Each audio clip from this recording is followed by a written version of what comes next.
নমস্কার, আমি অনিতা। আমি চলে এসেছি সম্পূর্ণ আলাদা নতুন একটা ভিডিও নিয়ে।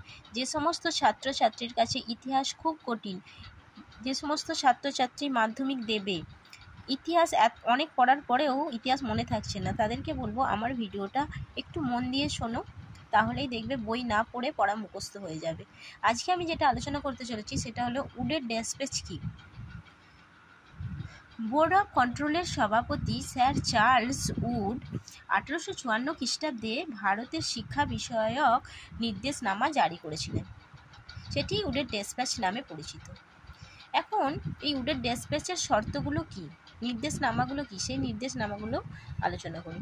1 নম্বর, ভারতের 3টি প্রেসিডেন্সি শহর যেমন কলকাতা, মাদ্রাজ, মুম্বাই, এই 3টি প্রেসিডেন্সি শহরে বিশ্ববিদ্যালয় প্রতিষ্ঠিত হবে।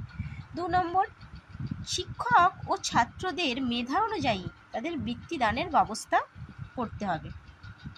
আর 3 নম্বর, প্রাথমিক স্তরে মাতৃভাষায় শিক্ষা দিতে হবে। আর 4 নম্বর, নারী শিক্ষাকে প্রসারিত করতে হবে। আর এই উডের ড্যাশপ্যাচের গুরুত্ব কী? ভারতের পাশ্চাত্য শিক্ষা বিস্তারের ইতিহাসে এই নির্দেশনামা ছিল একটি মহাসনদ। মাধ্যমিকের স্টুডেন্টদের কাছে এই প্রশ্নটি খুব ইম্পর্টেন্ট। নমস্কার।